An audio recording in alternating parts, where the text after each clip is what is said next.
Lagi selamat pagi saudara-saudaraku semua. Mataku tertuju padamu. 91 Gita Karunia. Mataku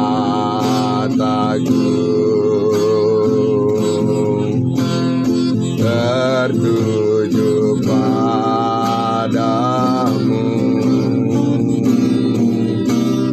segenap hidupku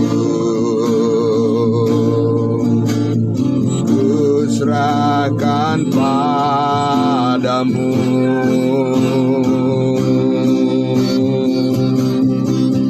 Bimbing aku dalam rencanamu, untuk mengabarkan kebaikanmu.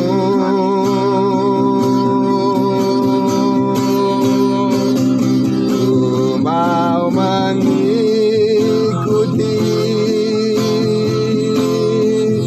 kehendak-Mu ya Bapa. Ku mau selalu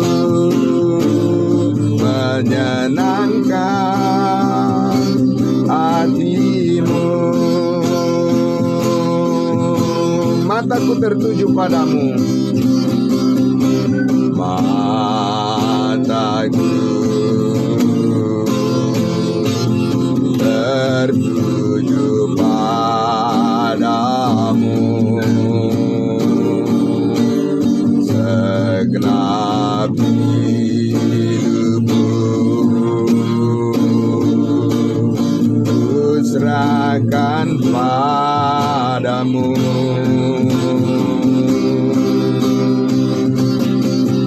Bimbing aku dalam rencana-Mu, untuk mengabarkan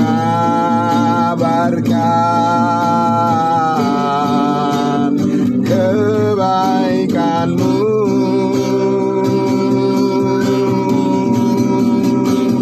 Ku mau mengikuti kehendak-Mu ya Bapa. Ku mau selalu menyenangkan hati-Mu.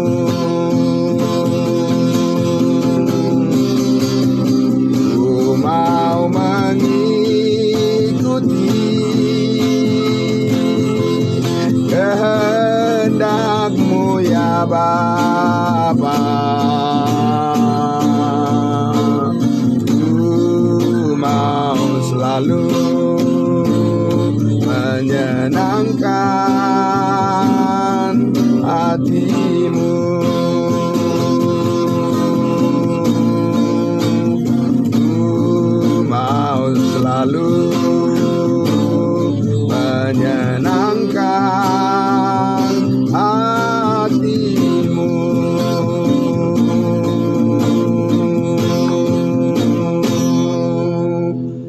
Amin, puji Tuhan. Ya, baiklah saudara-saudaraku yang sangat terberkati oleh kasih Kristus pagi hari ini yang sudah bersama-sama dengan kita. Terima kasih semuanya atas kehadiran Bapak Ibu sekalian yang sangat luar biasa. Semangatnya, puji Tuhan ya.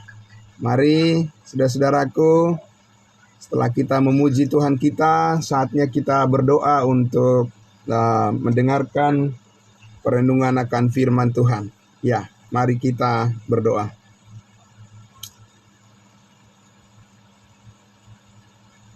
Kami sangat bersyukur ya Bapa.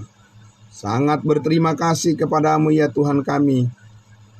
Kami kagum ya Tuhan atas kebesaran kasih-Mu yang terus menguatkan kami. Semangat yang Engkau karuniakan bagi kami semua untuk selalu rindu datang kepadamu, mendengarkan sabdamu ya Bapa, adalah berkat yang terbesar yang kami alami Tuhan. Semuanya karena kerja daripada Roh Kudus. Kami percaya, kami yakin ya Tuhan, ini adalah panggilan kami mengikuti kehendak-Mu. Panggilan Tuhan mengikuti kehendak-Mu ya Bapa, supaya hidup kami terus terberkati ya Bapa. Terima kasih Tuhan Yesus. Kami sambut kebenaran firman-Mu Tuhan, menjadi berkat yang besar bagi kami semua yang mendengarkannya. Dalam nama Tuhan Yesus kami berdoa. Haleluya. Amin. Amin. Puji Tuhan saudara-saudaraku yang dikasihi Tuhan Yesus. Ya, pagi hari ini kembali lagi kita bersama-sama sudah menyanyi bersama ya, mengangkat puji-pujian kita untuk kemuliaan Tuhan, dan saatnya kembali kita bersama-sama merenungkan kebenaran firman Tuhan ya. Luar biasa. Kembali lagi pagi hari ini, pagi hari yang indah ini, saudara-saudaraku, dengan penuh semangat yang dikerjakan oleh Roh Kudus dalam kehidupan kita sebagai anak-anak Tuhan yang menyadari bagaimana panggilan Tuhan kepada kita untuk selalu datang bersyukur dan mendisiplinkan diri kita untuk terus mendengar suara Tuhan melalui kebenaran firman-Nya. Dan kembali lagi saya akan melanjutkan bagian di Roma pasal 9 ya. Kita masih belajar dari Roma pasal 9 ya, Roma pasal 9. Mari ya, kita akan membaca terlebih dahulu bagian ayatnya yang ke-30 sampai ayatnya yang ke-33. Ya, masih ada beberapa hal yang akan kita selesaikan dari makna yang terambil dari bagian perikop ayat 30 sampai ayat 33 ini ya. Saya akan membaca lagi untuk kita semuanya. Demikian firman Tuhan. Jika demikian, apakah yang hendak kita katakan ini, bahwa bangsa-bangsa lain yang tidak mengejar kebenaran telah beroleh kebenaran, yaitu kebenaran karena iman. Tetapi bahwa Israel sungguh pun mengejar hukum yang akan mendatangkan kebenaran, tidaklah sampai kepada hukum itu. Mengapa tidak? Karena Israel mengejarnya bukan karena iman, tetapi karena perbuatan. Mereka tersandung pada batu sandungan, seperti ada tertulis, sesungguhnya aku meletakkan di Sion sebuah batu sentuhan dan sebuah batu sandungan, dan siapa yang percaya kepadanya tidak akan dipermalukan. Ya, ini bagian ayatnya yang ke-31 ya. Ayatnya yang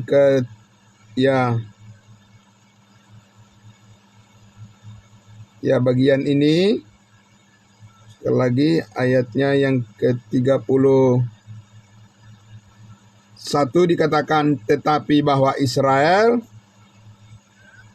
sungguh pun mengejar hukum yang akan mendatangkan kebenaran, tidaklah sampai kepada hukum itu. Mengapa tidak? Karena Israel mengejarnya bukan karena iman, tetapi karena perbuatan. Mereka tersandung pada batu sandungan. Ya, Bapak Ibu Saudara, sekali lagi bagian pertama kemarin kita lihat di mana walaupun dengan berat hati mengatakan bahwa umat pilihan Tuhan, bangsa Israel yang sudah begitu lama menerima janji Tuhan, menerima warisan perjanjian covenant Tuhan, dengan firman yang terus-menerus disampaikan memanggil mereka, ya, melalui nubuatan-nubuatan yang disampaikan oleh para nabi, ya, untuk mempersiapkan mereka agar mereka menyambut kehadiran daripada Mesias Yesus Kristus yang adalah Tuhan dan Juru Selamat bagi mereka, ya, yang menjadi raja bagi mereka, bagi bangsa Israel, yang mana seharusnya mereka menyambutnya, tetapi di sini kita lihat dikatakan bahwa mereka tersandung pada batu sandungan. Kenapa ya Yesus Kristus menjadi batu sandungan buat mereka, padahal seharusnya mereka sudah siap untuk menerima Yesus, menerima berkat Allah dengan menyembah Yesus sebagai Tuhan dan Juru Selamat yang sudah dijanjikan, yang sudah terus-menerus disuarakan oleh para nabi. Nah, kita kemarin sudah lihat bahwa disitulah justru letak daripada kegagalan daripada bangsa Israel itu. Ya, bagi sebagian orang tidak mau mendengar kalau kita membicarakan tentang kegagalan, bahkan kesesatan daripada umat pilihannya bangsa Israel. Banyakkan orang menginginkan membicarakan Israel itu adalah sesuatu yang harus membanggakan gitu ya, yang harus dipuji-puji karena mereka umat pilihan. Harusnya sih begitu ya. Nah, seharusnya harapannya juga, kalau Paulus juga berharapnya begitu sebenarnya, idealnya begitu ya. Tapi kan kita berbicara tentang kenyataan supaya kita dapat belajar dari kegagalan daripada bangsa Israel ini, tidak lagi kita mengulangi. Ya, kita ini kan punya kesempatan di mana panjang sabarnya Tuhan sekarang ini sedang dinyatakan melalui ketekunan daripada Yesus Kristus Tuhan kita yang rela mati di kayu salib, memikul segala dosa kita, dosa segala umat manusia di dunia ini tanpa terkecuali. Dan dengan panjang sabarannya Tuhan itu menanggung semua dosa, segala macam dosa dan kesalahan kita dan kesalahan semua umat manusia di dunia ini. Maka dengan begitu, ya, tersedialah kasih karunia yang menyelamatkan semua orang, diberikan dengan cuma-cuma tanpa perbedaan secara luas, ya, kepada siapa saja dan di mana saja yang mau percaya. Amin. Ketika kamu percaya pada Injil keselamatan, Injil keselamatanmu, kamu dimeteraikan dengan Roh Kudus. Nah, begitu Bapak Ibu Saudara. Nah, tapi di sini bagian yang berikut ini, ya, kita akan kembali melihat fakta, ya, melihat kenyataan, karena tidak ada sesuatu pun yang tersembunyi di hadapan Allah. Semuanya dibukakan, amin.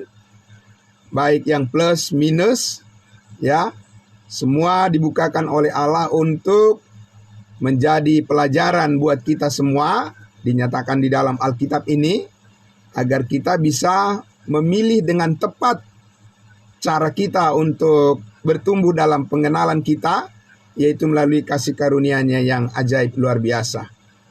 Nah, sekarang setelah kita lihat kemarin, ya, bahwa ketika bangsa Israel itu sudah dibebaskan oleh Tuhan dari perbudakan di tanah Mesir, ya, baru saja mereka sudah diselamatkan oleh Tuhan dari belenggu dosa, belenggu kegelapan, ya, dari kegelapan menuju kepada terang, ya, sebagai eklesia, ya, yaitu gereja kerajaan bangsa Israel di padang gurun. Demikian dikatakan oleh Stefanus ya di Kisah Para Rasul 7 itu. Baru saja mereka dibebaskan oleh Tuhan dari perbudakan bangsa Mesir ya. Mereka langsung mendurhaka kepada Tuhan ya, langsung mendurhaka kepada Tuhan, dan mereka membuat lembu tuangan emas sebagai berhala ya, dan mereka menyembah berhala, dan oleh karena mereka tidak sabar sedikit saja menunggu Musa Musa yang pergi menghadap Tuhan untuk mengambil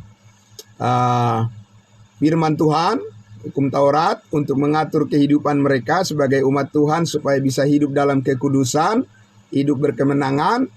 Tapi mereka oleh Harun, tangan Harun sendiri ya, mereka membuat patung lembu emas tuangan, dan mereka menyembahnya, mereka berpesta pora, dan mereka mengatakan, inilah Tuhan yang membebaskan kita, menyelamatkan kita dari Mesir, katanya. Sangat miris ya, sangat miris dan sangat luar biasa mereka murtad, mendurhaka kepada Tuhan. Nah, disitulah pertama kali orang Israel menolak Allah Bapa. Ya, disitulah pertama kali bangsa Israel mendurhaka kepada Allah Bapa. Nah, sekarang saya mengajak kita untuk melihat mereka juga mendurhaka dan menolak Allah Anak, ya, Yesus Kristus. Ya, yang kemudian nanti juga kita lihat mereka juga mendurhaka dan menolak Allah Roh Kudus. Jadi Allah Tritunggal mereka tolak, sehingga nanti kita bisa melihat mengapa Allah meluncurkan program kasih karunia Allah ya melalui Rasul Paulus kepada kita bangsa-bangsa lain saat ini. Jadi itu penting kita ketahui apa ceritanya, bagaimana sejarahnya, dan bagaimana latar belakangnya, agar kita bisa tahu bagaimana kemurahan hati Tuhan saat ini kepada kita tidak boleh kita sia-siakan sama sekali. Amin.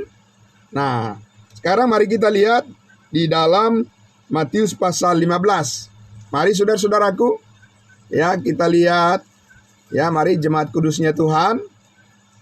Kita lihat Matius pasalnya yang ke-15 dan kita membaca. Disinilah kita lihat bagaimana orang Israel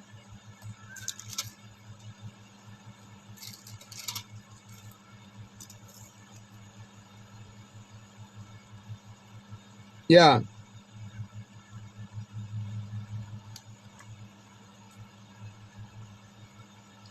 mari kita lihat Bapak Ibu, ya, sebentar.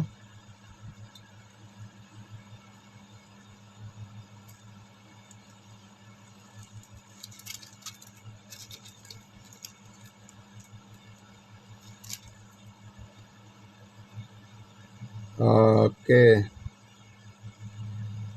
Ada yang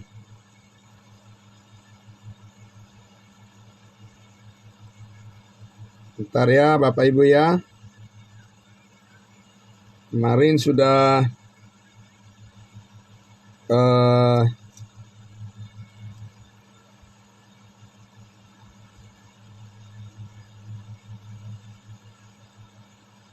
ya, Markus maksud saya, Markus pasal 15 ya. Ya, kita lihat di Markus pasal 15. Ya, Markus pasal 15. Ya, Markus pasal 15 ayatnya, ya, dari kita lihatlah mulai dari ayat 1 saya akan membaca ya. Ya, puji Tuhan, saudara-saudaraku. Markus pasal 15. Ya, saya baca untuk kita. Pagi-pagi benar imam-imam kepala bersama tua-tua dan ahli-ahli Taurat dan seluruh mahkamah agama sudah bulat mufakatnya. Untuk apa ini mereka bermufakat nih? Untuk menerima Yesus, untuk mempercayai Yesus, menyambut Yesus? Tidak, sebaliknya. Mereka membelenggu Yesus lalu membawanya dan menyerahkannya kepada Pilatus. Pilatus bertanya kepadanya, "Engkaukah raja orang Yahudi?" Jawab Yesus, "Engkau sendiri mengatakannya." Lalu imam-imam kepala mengajukan banyak tuduhan terhadap dia, tuduhan palsu, ya.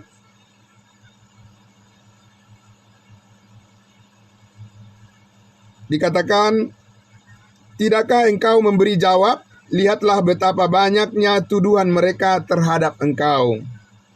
Tetapi Yesus sama sekali tidak menjawab lagi, sehingga Pilatus merasa heran. Telah menjadi kebiasaan untuk membebaskan satu orang hukuman pada tiap-tiap hari raya itu menurut permintaan orang banyak. Dan pada waktu itu adalah seorang yang bernama Barabas sedang dipenjarakan bersama beberapa orang pemberontak lainnya. Mereka telah melakukan pembunuhan dalam pemberontakan. Ya.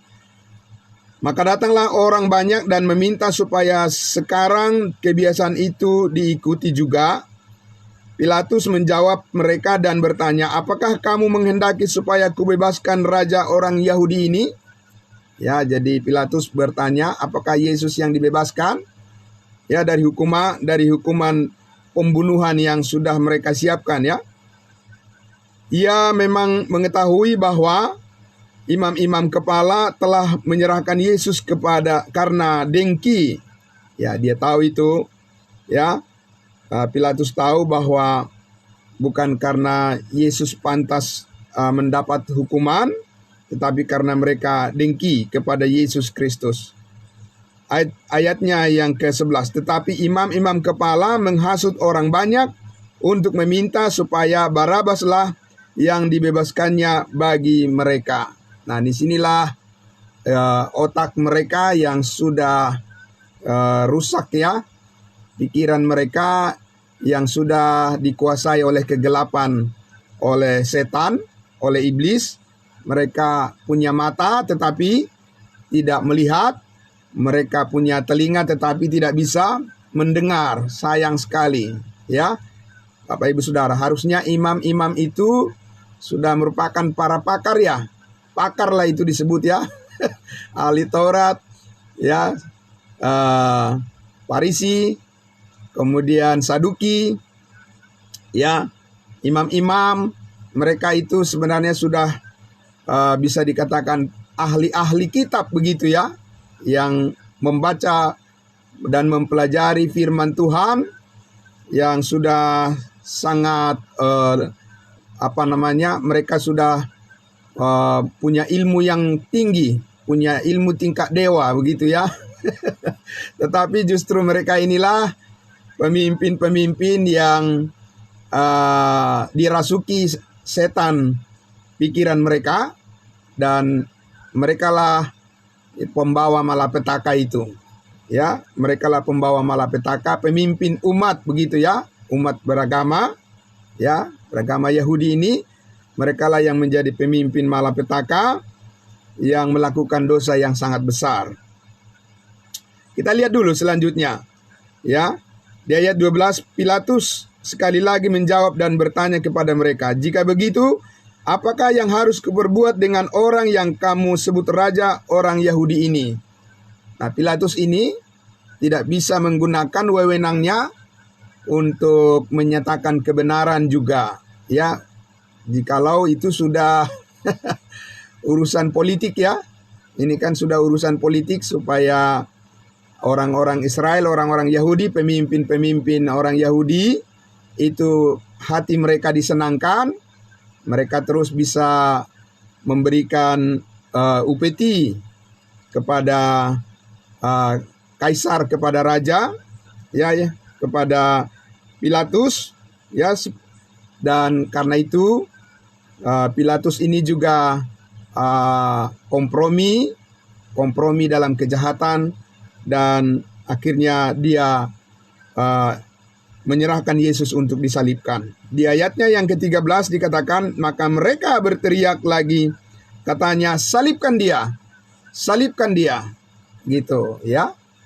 Kata-kata yang tidak pantas diucapkan oleh orang yang, kelompok orang yang sangat dikasihi oleh Tuhan, yang sangat seharusnya dibanggakan oleh Tuhan. Tapi justru mereka lah menjadi batu sandungan. Jadi bukan Yesusnya yang menjadi batu sandungan. Ya, artinya faktor penyebabnya tentu bukan Yesus yang menjadikan bangsa Israel atau imam-imam ini menjadi jahat, kan? Ya, sama seperti kita sudah baca di pasal 9 sebelumnya, dikatakan bahwa Tuhan mengeraskan hati orang yang dikehendakinya. Ya, kenapa dikatakan Tuhan mengeraskan hati orang yang dikehendakinya seperti Firaun? Ya, karena kita sudah membaca juga di Roma pasal 1, pasal 2 bahwa Tuhan menyerahkan, mendorong ya hati orang-orang yang jahat yang memang sudah terjebak di dalam keinginannya hanya untuk melawan kehendak Allah. Ya, Tuhan biarkan saja orang itu ya mengikuti keinginannya yang jahat sampai dia terjebak dengan keinginannya yang jahat itu dan sudah susah kembali untuk menerima kebenaran. Nah, jangan sampai terjadi seperti itu di dalam kehidupan orang percaya. Ya, kita belajar dari kegagalan daripada bangsa Israel. Karena kita sudah pasti diselamatkan masuk surga, maka itulah awal di mana kita untuk mempersembahkan hidup kita untuk melayani Tuhan. Amin. Bukan seperti orang Israel ini, makin banyak mereka tahu firman, makin mereka bersandar kepada pikirannya sendiri. Ya, makin aneh gitu ya kan. Makin aneh mereka. Mereka harusnya sudah siap menyambut segala berkat sorgawi, berkat kerajaan sorga maksud saya, yang dijanjikan kepada mereka. Tapi melalui kehadiran daripada Yesus Kristus di tengah-tengah mereka, bukannya mereka menyambut, ya memuji, memuliakan, menerima Yesus sebagai Mesias, tapi mereka, keinginan hati mereka selalu jahat saja kepada Tuhan ya. Ya, ini menjadi renungan yang sangat dalam juga buat kita. Ya, mereka berteriak dan menginginkan kematian Yesus Kristus sebagai juru selamat. Mengerikan ya, Bapak Ibu Saudara ya. Salibkan dia katanya. Ayat 14, lalu Pilatus berkata kepada mereka, tetapi kejahatan apakah yang telah dilakukannya? Ya, ini Pilatus masih terus ingin lempar batu sembunyi tangan ya. Jadi dia masih ingin cuci tangan gitu. Dan ini tentu pemimpin yang tidak bertanggung jawab. Ya, ini adalah pemimpin yang cuci tangan, yang melempar tanggung jawab. Seharusnya ya, kalau dia tahu Yesus adalah yang benar, maka harusnya dia menegakkan kebenaran. Tapi ya, namanya itu dia. Kalau sudah jatuh kepada politik yang busuk seperti ini, hanya mau menyenangkan hati manusia, ya dia takut kepada manusia, bukan takut kepada Tuhan. Itulah berhala juga ya. Ya, memberhalakan manusia. Nah, kita lihat dikatakan di situ, tetapi kejahatan apakah yang telah dilakukannya? Namun mereka makin keras berteriak apa? Salibkan dia. Salibkan dia. Jadi memang kalau hatinya sudah dikuasai oleh iblis, ya hatinya sudah dikuasai semata-mata oleh kejahatan, ya maka susah sekali nalar mereka bisa jalan, ya. Dan hal yang tidak pantas pun akan mereka lakukan karena mata mereka sudah gelap, ya. Pikiran mereka sudah digelapi oleh keinginan mereka yang jahat itu. Dan itu mereka lakukan kepada Mesias, Yesus Kristus anak Allah. Ayat 15, dan oleh karena Pilatus ingin memuaskan hati orang banyak itu, ia membebaskan Barabas bagi mereka, tetapi Yesus disesahnya, lalu diserahkannya untuk disalibkan. Ya, jadi massa. Begitu ya, massa itu orang banyak itu tidaklah menjadi pembawa kabar baik atau pembawa kedamaian, pembawa kebenaran, tapi justru orang banyak itulah yang membawa kejahatan, ya, yang mengambil keputusan untuk akhirnya menyalibkan Yesus Kristus. Mereka dengan suara terbanyak, mereka memutuskan untuk Yesus disalibkan. Dan itu adalah kejahatan yang terbesar mereka. Ini orang Israel, umat pilihan Tuhan. Harusnya mereka ya menerima Yesus supaya mereka bisa dibebaskan dari perbudakan bangsa Romawi pada saat itu. Tetapi mereka justru menyalibkan Yesus Kristus anak Allah.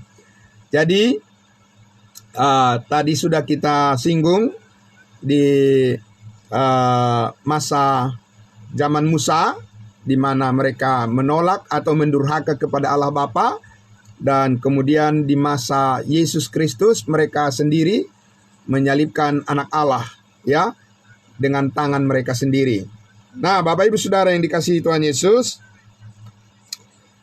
tapi kita tentunya bersyukur ya kepada Tuhan, oleh karena justru karena penyaliban Yesus Kristus, ya, kita beroleh keselamatan karena oleh darahnya yang tertumpah di atas kayu salib, ya, nyawanya yang dikorbankan menggantikan kita yang berdosa supaya kita beroleh kekudusan yang sempurna satu kali untuk selama-lamanya.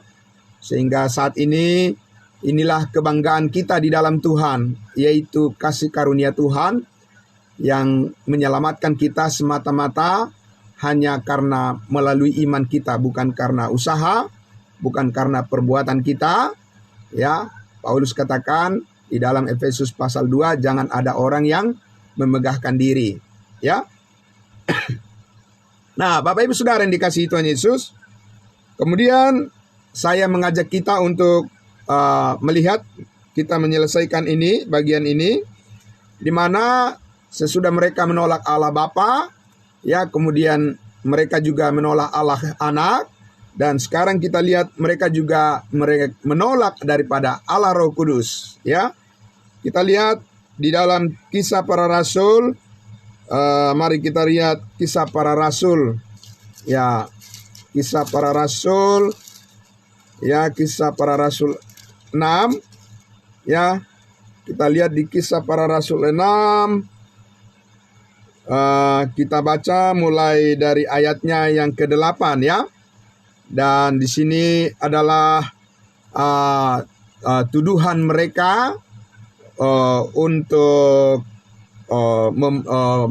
menolak, ya, tuduhan mereka dengan menolak kesaksian daripada Roh Kudus, ya. Sesudah hari Pentakosta, ya, Roh Kudus dicurahkan sesuai dengan janji Allah kepada Nabi Joel, ya, untuk memberi kesempatan lagi, yaitu panjang sabar luar biasa Tuhan kepada mereka, diberikan kesempatan lagi supaya mereka bertobat, supaya bangsa Israel bertobat, walaupun hanya sedikit atau sisanya yang percaya pada saat itu, tetapi memulai dari orang-orang yang percaya pada saat itu, Tuhan masih menawarkan, ya, kepada orang Israel, sekiranya mereka menerima kesaksian Roh Kudus, dikatakan, maka Tuhan akan memberi kelegaan, memulihkan kerajaan itu pada mereka. Tapi apa yang terjadi di Kisah Para Rasul 6 ayat 8, saya membaca dari ayat 8, dikatakan di situ, ya, dan Stefanus yang penuh dengan karunia dan kuasa mengadakan mujizat-mujizat dan tanda-tanda di antara orang banyak. Ya, ini adalah pekerjaan Roh Kudus, Allah Tritunggal. Tetapi tampillah beberapa orang dari jemaat Yahudi yang disebut jemaat orang Libertini. Anggota-anggota jemaat itu adalah orang-orang yang dari Kirene dan dari Alexandria bersama-sama dengan beberapa orang Yahudi dari Kilikia dan dari Asia. Orang-orang itu bersoal jawab dengan Stefanus. Ya. Stefanus adalah seorang nabi, tetapi mereka tidak sanggup melawan hikmatnya dan roh yang mendorong dia berbicara. Nah, jadi Roh Kudus meyakinkan lagi mereka, ya, orang-orang Israel, tetapi mereka menolak. Ayat 11, lalu mereka menghasut beberapa orang yang mengatakan, kami telah mendengar dia mengucapkan kata-kata hujat terhadap Musa dan Allah. Dengan jalan demikian mereka mengadakan suatu gerakan di antara orang banyak serta tua-tua dan ahli-ahli Taurat. Mereka menyergap Stefanus, menyeretnya dan membawanya ke hadapan mahkamah agama. Lalu mereka memajukan saksi-saksi palsu yang berkata, orang ini terus-menerus mengucapkan perkataan yang menghina tempat kudus ini dan hukum Taurat. Sebab kami telah mendengar dia mengatakan bahwa Yesus orang Nazaret itu akan merubuhkan tempat ini dan mengubah adat istiadat yang diwariskan oleh Musa kepada kita. Semua orang yang duduk dalam sidang mahkamah agama itu menatap Stefanus, lalu mereka melihat muka Stefanus sama seperti muka seorang malaikat. Nah, di sini mereka geram dan mereka tidak mau mendengar kesaksian daripada Roh Kudus, ya. Dan mereka semua ahli-ahli Taurat lagi, orang-orang Farisi, imam-imam semua, mereka bersepakat untuk menghabisi Stefanus yang dipenuhi dengan Roh Kudus, ya. Nah, itulah terus mereka selalu menghasut orang banyak. Selalu mereka suara terbanyak sebagai cara mereka untuk memutuskan kejahatan mereka melawan kehendak Allah, ya. Jadi bukannya orang banyak itu mengambil kesempatan untuk mengambil keputusan yang benar, tapi orang banyak inilah yang selalu dipakai oleh iblis untuk melawan kehendak Allah. Dan disinilah kita lihat orang-orang Israel itu makin dalam terjebak, ya. Pemimpin-pemimpin mereka semakin dalam terjebak pada keinginan dosa, keinginan jahat mereka untuk menolak kehendak Allah. Nah, kita lihat lagi di pasal 7. Kita maju pasal 7. Kita lihat di ayatnya yang ke-54, ya. Pasal 7 ayatnya yang ke-54 dikatakan di situ, ya, Stefanus dibunuh, Saulus hadir. Nah, kita lihat di sini Saulus yang kemudian dipilih oleh Allah menjadi rasul bagi kita, rasul bangsa lain, hadir di dalam pembunuhan Stefanus ini, ya. Di ayat 54 dikatakan, ketika anggota-anggota mahkamah agama itu mendengar semuanya itu, sangat tertusuk hati mereka. Kesaksian daripada Stefanus sebelumnya sudah dijelaskan di atas, ya. Ya, maka mereka menyambutnya dengan gertakan gigi. Tetapi Stefanus yang penuh dengan Roh Kudus menatap ke langit, lalu melihat kemuliaan Allah dan Yesus berdiri di sebelah kanan Allah. Ya, lalu katanya, sungguh aku melihat langit terbuka dan Anak Manusia berdiri di sebelah kanan Allah.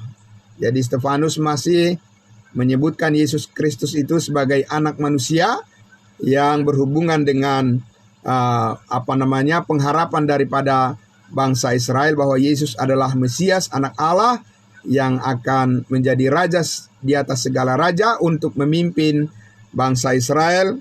Ya, suatu saat nanti mereka akan menjadi kepala, ya, kalau Yesus datang kedua kali, dan bangsa-bangsa lain itu akan menjadi ekor, ya.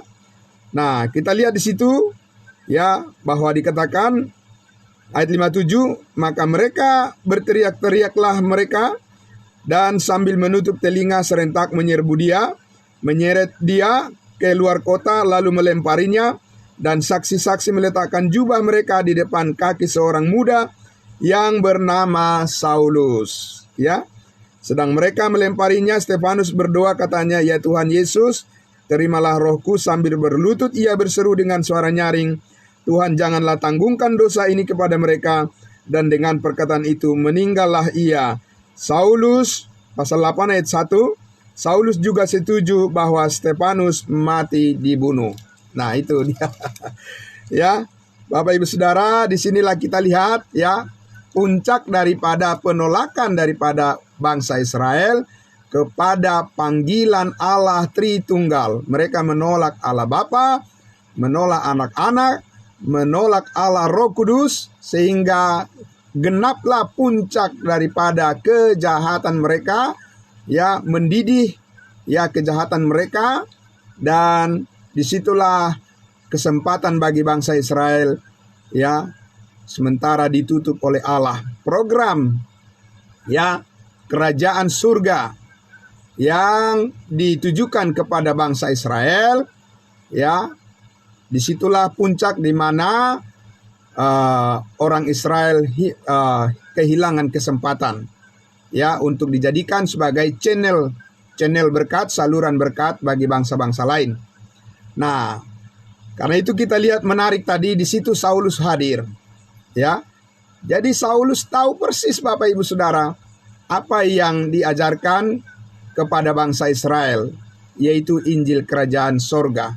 Dan dia ikut mendengarkan, ya, khotbah atau pengajaran daripada Stefanus yang panjang lebar disampaikan tentang pengharapan bangsa Israel, ya, yang akhirnya orang Israel menolaknya dengan sangat tragis, mereka membunuh Stefanus. Jadi Saulus mendengar itu, ya, jadi dia tahu itu.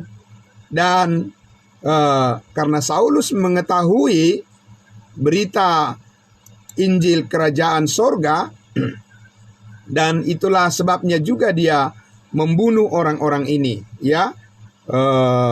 Saulus yang pada saat itu belum ditangkap oleh Yesus Kristus. Dan kita tahu bahwa di pasal 9 Kisah Para Rasul, dengan amarah yang besar, Saulus pergi membawa surat rekomendasi daripada imam untuk menangkapi dan mau memasukkan ke penjara dan membunuh orang-orang yang percaya pada Yesus pada saat itu, yang tersebar di mana-mana sampai di kota Damsyik, ya.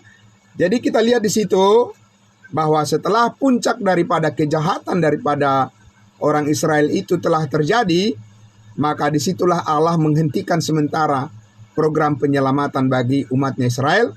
Dan sekarang justru dari orang yang paling jahat, ya, orang yang paling berdosa, itu kesaksian Paulus juga, ya, dikatakan di kitab Timotius. Dari situlah Allah memulai keselamatan karena kasih karunia, ya, keselamatan yang diberikan oleh Allah atas dasar berita Injil kasih karunia, ya.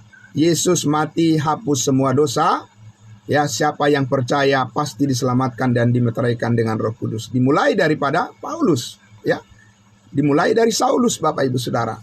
Dan Saulus mengatakan, akulah contoh yang pertama yang diselamatkan oleh Injil kasih karunia Allah, di mana segala dosa diampuni, yang seharusnya Saulus itu tidak pantas untuk beroleh keselamatan. Apalagi kalau dikatakan keselamatan karena perbuatan-perbuatan baik. Perbuatan baik apa yang bisa dihitung dari seorang yang sangat jahat seperti Saulus, ya? Tetapi karena kasih karunia Allah yang mau dinyatakan sebagai jalan keselamatan bagi semua orang tanpa perbedaan, ya, khususnya ditujukan kepada kita yang disebut bangsa-bangsa lain, bangsa-bangsa yang tidak bersunat, ya, bangsa-bangsa di luar daripada Israel, maka maka Yesus Kristus menampakkan diri kepada Saulus, dan Yesus berkata, Saulus, Saulus, mengapakah engkau menganiaya aku? Dan untungnya dan sangat beruntungnya, ya, beruntung besar, Saulus merespon, ya, langsung menjawab, siapakah engkau Tuhan?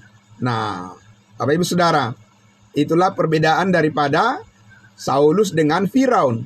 Ya, kalau Firaun itu dikatakan bahwa dia adalah alat kemurkaan, ya, benda-benda kemurkaan daripada Allah yang akan menerima kebinasaan. Kenapa? Karena berkali-kali Allah menunjukkan akan mujizat dan juga melalui hukuman murka Allah, yaitu tulah yang ditimpakan kepada bangsa Mesir, ya. Tapi Firaun itu selalu mengeraskan hatinya, dia tidak mau mendengarkan perkataan Tuhan melalui Musa, dan akhirnya juga Firaun itu harus menerima hukuman yang sangat berat, dan semua bangsa Mesir ya harus kehilangan anak sulung, dan disitulah dipaksa ya Firaun harus menyerah kepada kuasa Allah yang menghukum seberat-beratnya ya. Tapi di sini Saulus kita lihat berbeda ya, dengan amarah yang besar ya, dengan keinginan jahatnya yang sudah memuncak yang sangat luar biasa. Justru disitulah Tuhan memulai kasih karunia-Nya melalui Rasul Paulus. Yesus mengampuni segala dosanya sekali untuk selama-lamanya, dan Saulus diselamatkan sebagai awal permulaan ya bagaimana kasih karunia Allah ya dinyatakan melalui berita Injil.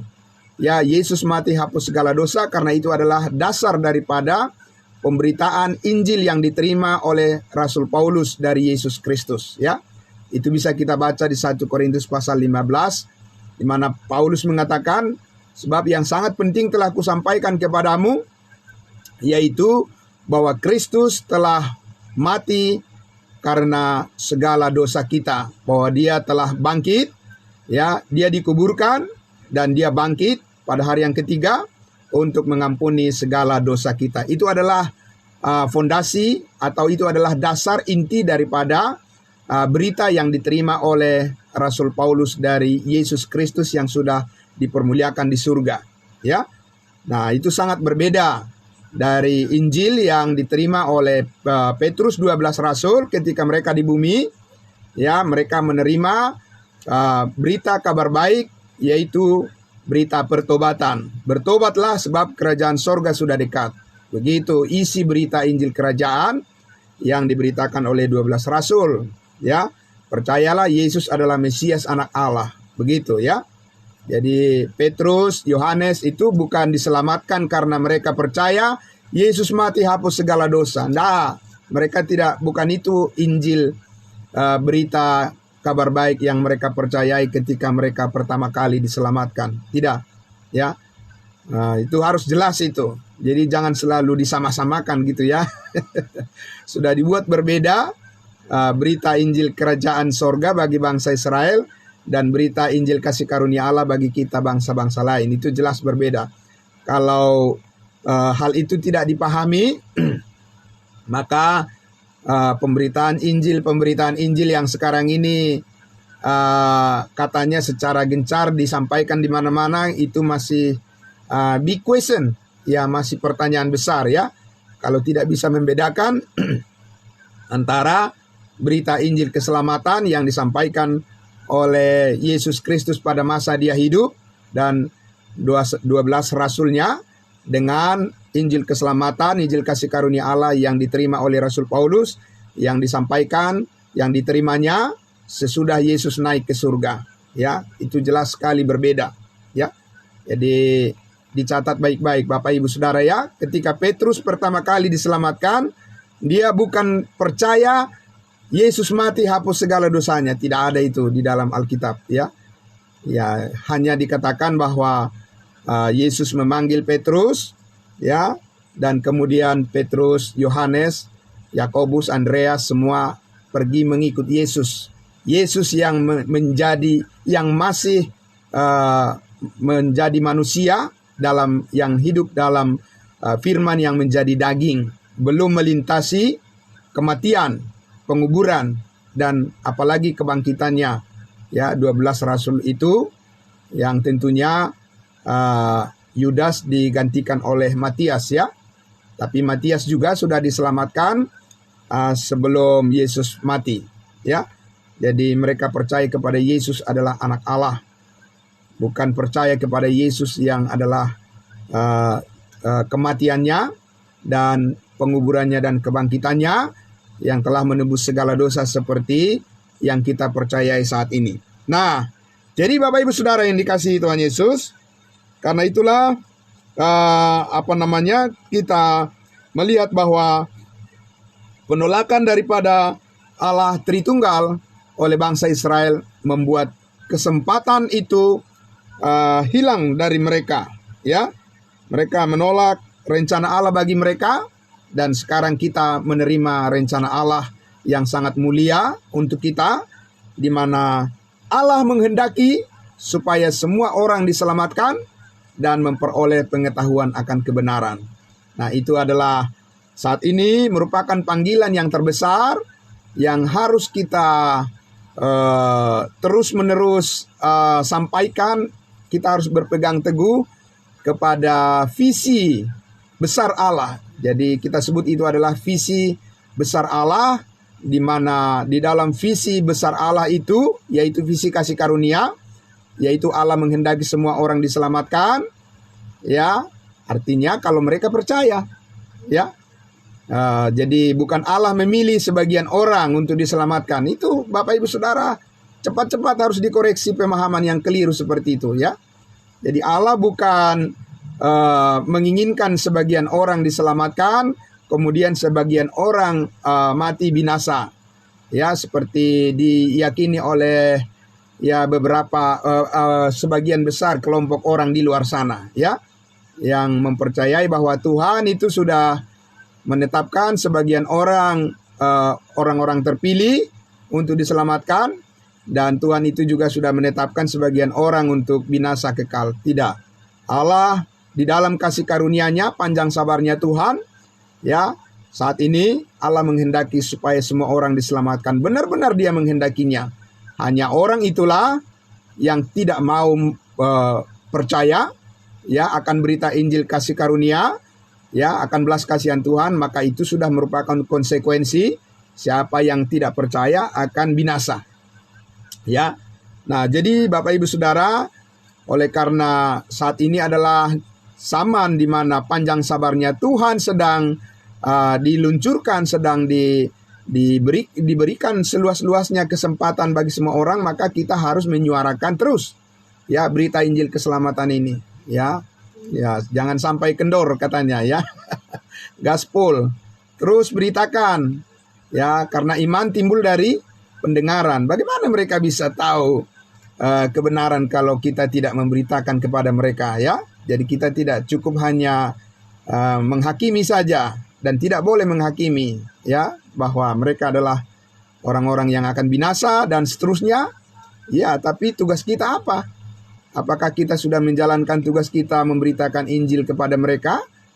Dan karena itulah respon daripada Paulus, ya, respon daripada Saulus ketika dia menerima, ya, kasih karunia Allah yang menyelamatkan setiap orang yang percaya, dikaruniakan dengan cuma-cuma saat ini, yang mana Paulus mengatakan di Kisah Para Rasul 20 ayat 24, "Aku tidak menghiraukan nyawaku sedikit pun, asal aku dapat mencapai garis akhir, yaitu menyelesaikan tugas yang dipercayakan oleh Tuhan kepadaku, yaitu untuk memberi kesaksian tentang Injil kasih karunia Allah." Amin. Dan Paulus mengatakan, "Ikutilah teladanku, jadilah pengikutku, sama seperti aku menjadi pengikut Kristus." Jadi kita harus meneladani Rasul Paulus sampai di akhir hidupnya. Di 2 Timotius pasal 4 itu bisa kita baca dengan jelas sekali. Paulus mengatakan, "Aku telah mengakhiri pertandingan iman yang benar dan telah mencapai garis akhir." Ya, Bapak Ibu Saudara, itu, ya, itu adalah tanda bahwa kita ini mengerti kebenaran kasih karunia Allah dengan baik, dengan benar. Kita harus tetap setia di dalam pemberitaan Injil kasih karunia itu. Amin. Ya, jadi bukannya bertanding setengah-setengah gitu, ya. Keluar lapangan pertandingan, ya, mundur dari pertandingan. Itu bukan tipe karakter daripada orang-orang kasih karunia, ya. Kita, ya, seperti slogan sekali merdeka tetap merdeka, ya, slogan kemerdekaan kita. Dan kita sudah merdeka dalam Kristus. Sekali kita diselamatkan oleh kasih karunia Allah, tetap diselamatkan oleh kasih karunia Allah. Dan itu harus kita tunjukkan melalui pemberitaan Injil kasih karunia yang terus-menerus kita lakukan dengan penuh keberanian seperti Rasul Paulus. Dan dia katakan, sekarang telah tersedia mahkota kebenaran, Ya, bagiku telah tersedia mahkota kebenaran yang akan dikaruniakan Allah bukan hanya kepadanya, katanya bukan hanya kepada Paulus, tapi juga kepada semua orang-orang percaya, termasuk kepada kita. Ya, Tuhan menyediakan mahkota kebenaran bagi kita semua yang terus setia ya mengikuti kehendaknya, membangun terus karakter kita di dalam kasih karunia Allah ini, menjadi orang-orang yang siap untuk menghadapi berbagai macam tantangan, tapi tetap fokus kepada panggilan kita sebagai orang-orang kudusnya Tuhan, memberitakan Injil kasih karunia Allah dengan berani, ya tanpa takut dan gentar, karena Allah menyertai kita, Roh Kudus yang sudah dimeteraikan, menyertai pemberitaan kita semuanya. Bapak Ibu Saudara, saya mengucapkan banyak terima kasih atas partisipasi kehadiran kita setiap pagi, luar biasa ya. Bapak Ibu Saudara, sekarang kita ingin menyuarakan kepada semua orang bahwa kasih karunia Allah cukup bagi kita, ya mencukupkan apa yang kita perlukan, apa yang kita butuhkan, karena kita tahu Yesus Kristus Allah kita yang hidup selalu menguatkan kita dengan kasih karunia-Nya. Terpujilah Tuhan kita Yesus Kristus. Dan pada pagi hari ini saya cukupkan sekian dulu pemberitaan firman Tuhan. Mari kita berdoa. Bapa di surga, terima kasih Allah kami, Tuhan kami Yesus Kristus, kasih karunia-Mu. Kami belajar ya Tuhan dari kegagalan daripada umat-Mu bangsa Israel, yang akhirnya menjadikan kesempatan bagi kami saat ini untuk beroleh kasih karunia Allah.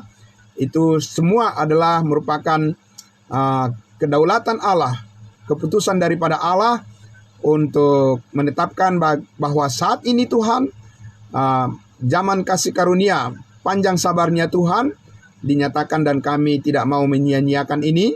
Kami mau Tuhan dipakai, dibentuk oleh Tuhan untuk terus bertumbuh menjadi dewasa di dalam pelayanan kami. Kami mau supaya terus kami dipakai oleh Tuhan.